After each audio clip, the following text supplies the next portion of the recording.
قرآن پاک کے 14ویں پارے کی سورت نحل کی آیت نمبر 61 میں اللہ پاک نے ارشاد فرمایا ہے وَلَوْ يُؤَاخِذُ اللَّهُ النَّاسَ بِظُلْمِهِمْ، اللہ پاک اگر لوگوں کی گرفت فرما لیتا ان کے ظلم کرنے کی وجہ سے، جتنا دنیا کے اندر ظلم ہوا تھا یا ہو رہا ہے یا قیامت تک ظالم لوگ جتنا ظلم کریں گے، اگر ان کے ظلم کرنے کی وجہ سے خدا تعالیٰ اگر لوگوں کی گرفت فرماتا تو ما ترک علیہا من دابۃ،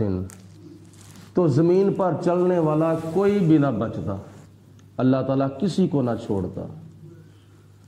تو یہ اللہ تعالیٰ کی ذات بابرکات کی ایک مہربانی ہے کہ خدا تعالیٰ فرماتا ہے وَلَٰكِن يُؤَخِّرُهُمْ إِلَىٰ أَجَلٍ مُّسَمًّى، کہ اللہ تعالیٰ ان کو ان کی مقررہ مدت تک مہلت دیتا ہے۔ مہلت کا مطلب ہے کہ ابھی نہیں تمہیں عذاب دوں گا، پھر دوں گا، پھر دوں گا، پھر دوں گا، یہاں تک کہ قیامت آ جائے گی۔ تو اللہ پاک نے وہ وقت مقرر کیا ہے، اس مقررہ وقت تک اللہ پاک مہلت دیتا ہے، ڈیل دیتا ہے، گنجائش دیتا ہے۔ تو جب خدا تعالیٰ ظالم کو مہلت دیتا ہے تو ظالم کو یہ نہیں سمجھنا چاہیے کہ میں جو کر رہا ہوں صحیح کر رہا ہوں، اس میں وہ سمجھے کہ میں ظلم کر رہا ہوں، لیکن اللہ تعالیٰ کی مہربانی ہے۔ تو اس لیے اس کا نتیجہ پھر کیا نکلے گا؟ ظلم کرنا ظالم تو پچھتائے گا، صرف نام اللہ کا رہ جائے گا۔ کشمیر کے اندر کتنا ظلم ہو رہا ہے ہمارے مسلمان ماؤں بہنوں بیٹیوں پر، اور مسلمان مائیوں پر، مسلمان بوڑھوں پر، اور کب سے ظلم ہو رہا ہے اور کتنا ظلم ہو رہا ہے، لیکن پھر بھی اللہ تعالیٰ کی ذات بابرکات کا عذاب نازل نہیں ہو رہا۔ تو اس کا مطلب یہ ہے کہ وَلَٰكِن يُؤَخِّرُهُمْ إِلَىٰ أَجَلٍ مُّسَمًّى، اللہ تعالیٰ ان کو مقررہ مدت تک مہلت دے رہا ہے۔ فَإِذَا جَاءَ أَجَلُهُمْ، تو جب ان کا آخری وقت آ جائے گا، مقرر کیا ہوا موت کا ٹائم جب ان کا آ جائے گا، لا يستأخرون ساعة، تو ایک گھڑی بھی نہ پیچھے ہوگی، ولا یستقدمون، اور نہ ہی ایک گھڑی بھی آگے ہوگی، صرف ایک سانس کی بھی مہلت نہیں دی جائے گی، ایک ساعت کی گنجائش بھی نہیں دی جائے گی۔ اس مقررہ وقت تک حضرت اسرائیل علیہ السلام ان کی روح قبض کر لیں گے۔ کوئی بندہ کہے نا مجھے تھوڑا سا ٹائم دے دو میں توبہ کر لوں، اس وقت حضرت اسرائیل علیہ السلام مہلت نہیں دیں گے، کیونکہ اللہ پاک کا پیچھے سے حکم ہی یہی ہے۔ وَيَجْعَلُونَ لِلَّهِ مَا يَكْرَهُونَ، اور اللہ تعالیٰ کے لیے مشرک وہ چیزیں پسند کرتے ہیں جو اپنے لیے ناپسند کرتے ہیں۔ یہ مکے کے مشرکوں میں سے ایک ان کے شرک کرنے والوں میں سے ایک شرک یہ بھی تھا، یعنی شرک ایک قسم کا نہیں ہوتا، شرک کئی قسم کا ہوتا ہے۔ ان کے شرک کی ایک قسم یہ بھی تھی کہ وہ اپنے لیے بیٹے پسند کرتے تھے اور اللہ تعالیٰ کے لیے وہ بیٹیاں تجویز کرتے تھے، کہتے تھے کہ یہ جو فرشتے ہیں یہ اللہ تعالیٰ کی بیٹیاں ہیں، جن کو وہ خود پسند نہیں کرتے تھے۔ ان کے گھر میں اگر بیٹی پیدا ہوتی تھی تو ان کا چہرہ جو تھا وہ غم کی وجہ سے سیاہ ہو جاتا تھا، اور لوگوں سے وہ اپنا منہ چھپاتا پھرتا تھا کہ میں لوگوں کو یہ منہ دکھاؤں کہ میرے گھر میں بیٹی پیدا ہو گئی ہے۔ نبی کریم علیہ السلام نے تو بیٹیوں کی بڑی فضیلت بیان فرمائی ہے۔ بیٹے کی تمہیں خوشی ہوتی ہے، بیٹی کی بھی خوشی ہونی چاہیے۔ بیٹا اللہ کا فضل ہوتا ہے اور بیٹی اللہ تعالیٰ کی رحمت ہوتی ہے۔ نبی کریم علیہ السلام نے بیٹیوں کی فضیلت بیان فرماتے ہوئے ارشاد فرمایا کہ جس کے گھر میں 3 بیٹیاں ہوں یا 2 بیٹیاں ہوں یا 1 بیٹی ہو یا کسی سے لے کے اس نے پالی ہو تو نبی پاک علیہ السلام نے فرمایا کہ اگر اس نے اس کی تربیت کی ہے، رزق حلال کے ساتھ اس کی پرورش کی ہے، پھر اس کی تربیت کی ہے قرآن پاک کے مطابق، حدیث پاک کے مطابق، دینی اخلاقی اس کی تربیت کی ہے، تو قیامت کے دن جب وہ محشر کے میدان میں آئے گا تو وہ میرے ساتھ اس طرح کھڑا ہوگا جس طرح یہ دو انگلیاں آپس میں ملی ہوئی ہیں۔ یہ نبی پاک علیہ السلام نے حدیث پاک میں ارشاد فرمایا ہے، ایک انگلی دوسری انگلی کے ساتھ اور دوسری پہلی انگلی کے ساتھ آپس میں ملی ہوئی ہے۔ حضور فرماتے ہیں قیامت کے دن میں اس کو اپنا اتنا قرب عطا فرماؤں گا، لیکن اس چیز کو مکے کے کافر اور مشرک جو تھے وہ ناپسند کرتے تھے۔ تو اپنے لیے کیا پسند کرتے تھے؟ بیٹے پسند کرتے تھے۔ ایک تو اپنے لیے بیٹے اور بیٹیوں سے نفرت، اور دوسری طرف بیٹیوں کی نسبت وہ اللہ تعالیٰ کی طرف کر دیتے تھے، کہتے تھے کہ اللہ کی بیٹیاں ہیں، فرشتوں کو خدا کی بیٹیاں قرار دیتے تھے۔ تو یہ بھی ان کے شرکوں میں سے ایک شرک تھا۔ اللہ پاک فرماتا ہے وَتَاسِفُ أَلْسِنَاتُهُمُ الْكَاذِبَ، ان کی زبانیں یہ جھوٹ کہتی ہیں، أَنَّ لَهُمُ الْحُسْنَى، کہ ان کو قیامت کے دن اچھائی دی جائے گی۔ یہ کہ ان کا یہ ایک عقیدہ یہ بھی تھا کہ جس طرح ہم دنیا میں موج میلے کر رہے ہیں،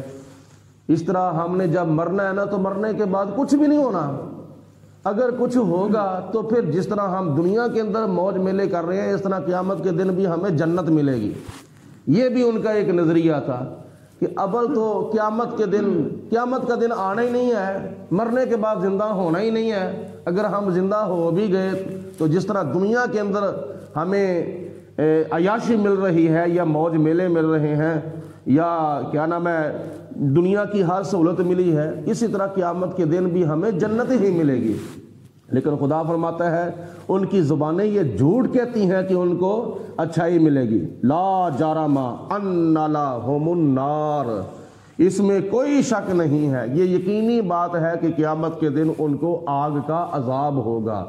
جہنم کے اندر ان کو پھینکا جائے گا، اس میں کوئی شک نہیں ہے۔ وَأَنَّهُمْ مُفْرَطُونَ، اور جب جہنمی لوگ جہنم میں جا رہے ہوں گے تو یہ ان کے سب سے آگے ہوں گے۔ کون؟ جو لوگ دنیا میں کہتے تھے کہ فرشتے خدا کی بیٹیاں ہیں اور بیٹے ہمارے لیے ہیں، اور بیٹیوں سے نفرت کرتے تھے۔ تَاللَّهِ لَقَدْ أَرْسَلْنَا إِلَىٰ أُمَمٍ مِّن قَبْلِكَ، اللہ کی قسم، خدا کی ذات بابرکات نے اپنی قسم فرمائی ہے کہ مجھے اپنے آپ کی قسم ہے، بے شک ہم نے رسولوں کو بھیجا إِلَىٰ أُمَمٍ، مختلف امتوں کی طرف، مختلف رسولوں کو مختلف امتوں کی طرف بھیجا، من قبل کا، اے میرے پیارے رسول علیہ السلام آپ سے پہلے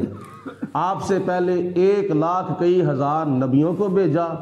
ان میں سے 313 رسولوں کو بھیجا مختلف قوموں کی طرف اور مختلف امتوں کی طرف۔ فَزَيَّنَا لَهُمُ الشَّيْطَانُ أَعْمَالَهُمْ، ان میں سے جو کافر تھے نا، ان میں سے جو مشرک تھے، مثلا قوم عاد ہوگی، قوم سمود ہوگی، قوم لوط، قوم ہود اور قوم نوح ہوگی،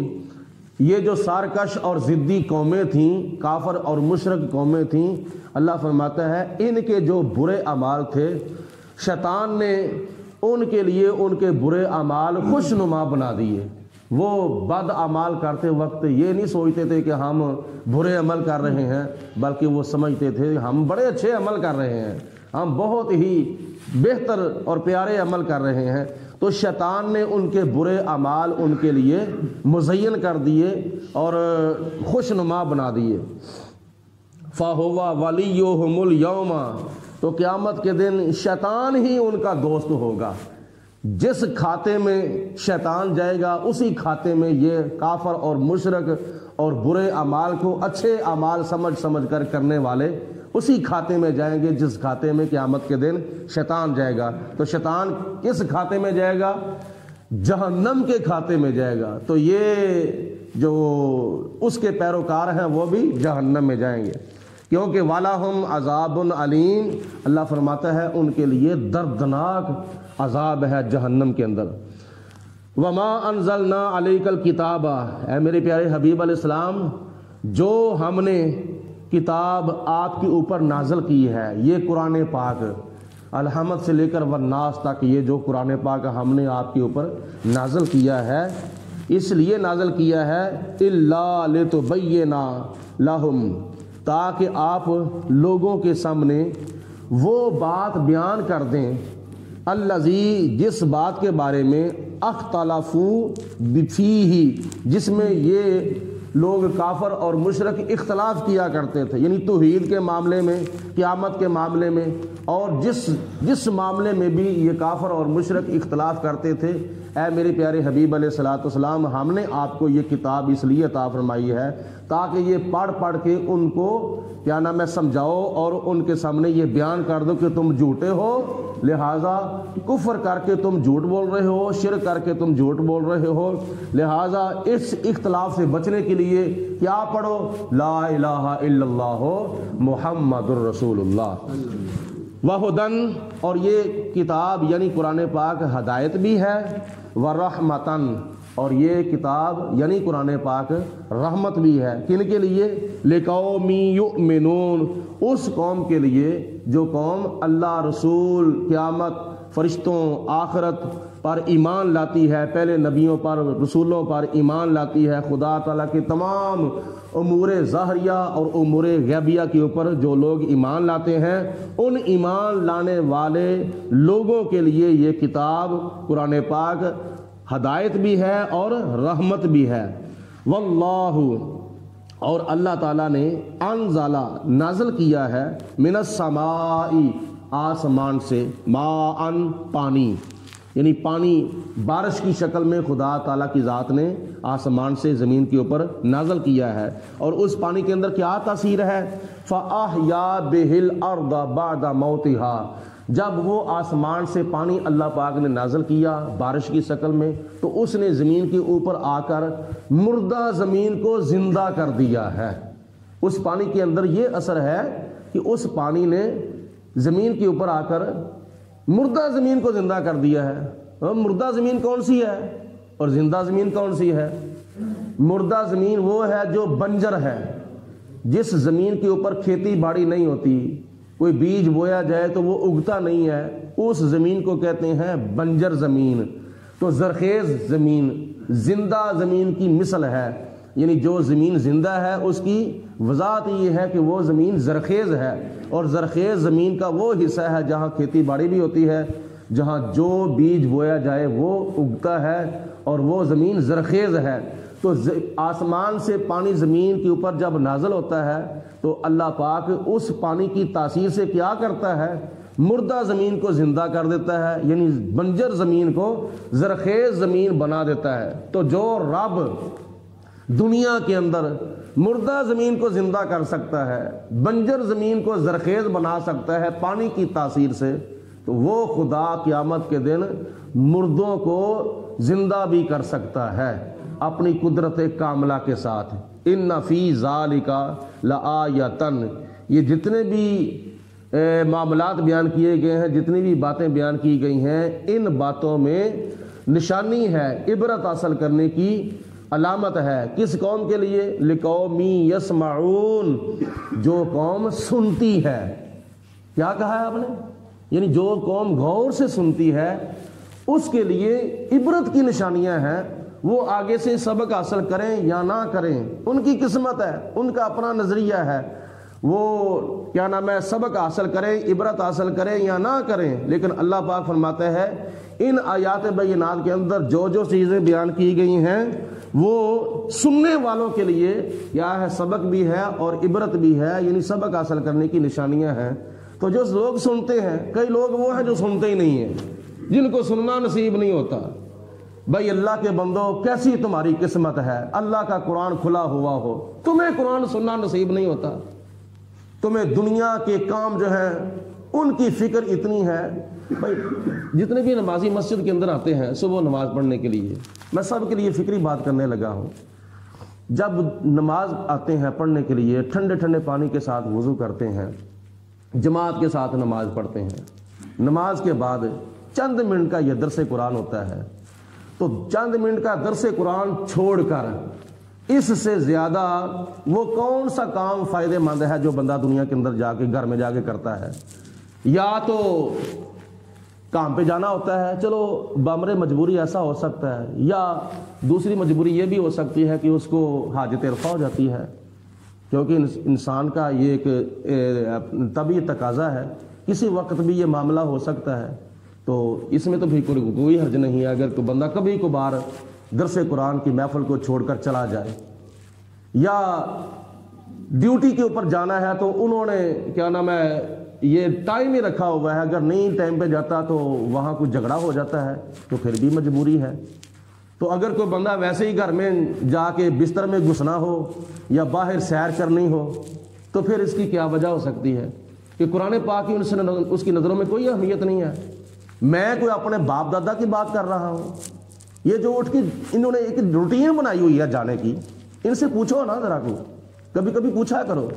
بھئی تم نے جو روٹین بنائی ہوئی ہے کہ ہم نے درس قرآن سننا ہی نہیں ہے، جو مرضی ہو جائے، جتنے مرضی ہمیں دلائل دیے جائیں، جتنا مرضی ہمیں سمجھایا جائے، ہم نے سننا ہی نہیں ہے، تو پھر تمہارے نصیبوں میں کیا ہے؟ پھر تم اپنے آپ کو سمجھتے کیا ہو؟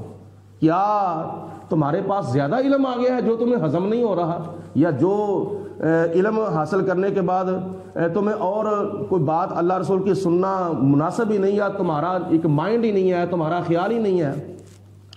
یا تو ان کے اوپر دنیا کا بھوت سوار ہوا ہے، تو یا پھر اپنے آپ کو وہ بڑا عالم سمجھتے ہیں، مجھے بہت میرے پاس علم ہے۔ جی بھائی تیرے پاس علم ہے تو پھر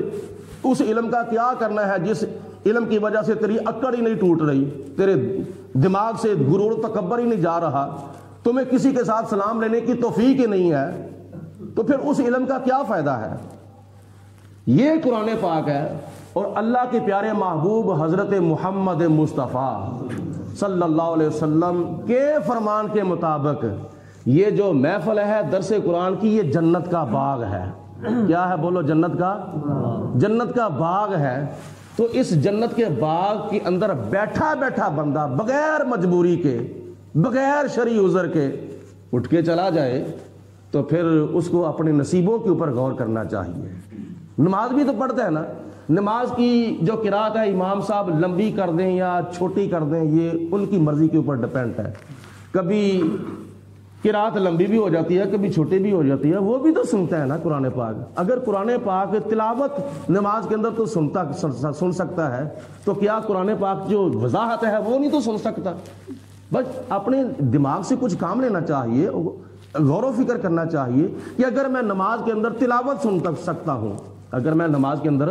تلاوت سن سکتا ہوں، تو کیا میں نماز کے بعد قرآن پاک کی وضاحت نہیں سن سکتا کہ جو ہم نے پڑھا ہے یا سنا ہے اس کے اندر ہمارے لیے ہے کیا ہے؟ تو مکے کے کافر تو پھر بھی قرآن سنتے تھے۔ یہ یاد رکھیں، میں جو آخری بات کرنے لگا نا یسمعون کے ضمن میں، کہ لقومی یسمعون، یہ قرآن پاک کے آیتیں جو بیان کی گئی ہیں، ان کے اندر عبرت اور سبق کی علامتیں ہیں اس قوم کے لیے جو قوم سنتی ہے۔ تو مکے کے کافر تو پھر بھی سنتے تھے، مانتے اگرچہ نہیں تھے لیکن سنتے تو تھے نا۔ لیکن آج ہمارے کئی مسلمان بھائی ایسے بھی ہیں جن کو قرآن سننا بھی نصیب نہیں ہوتا۔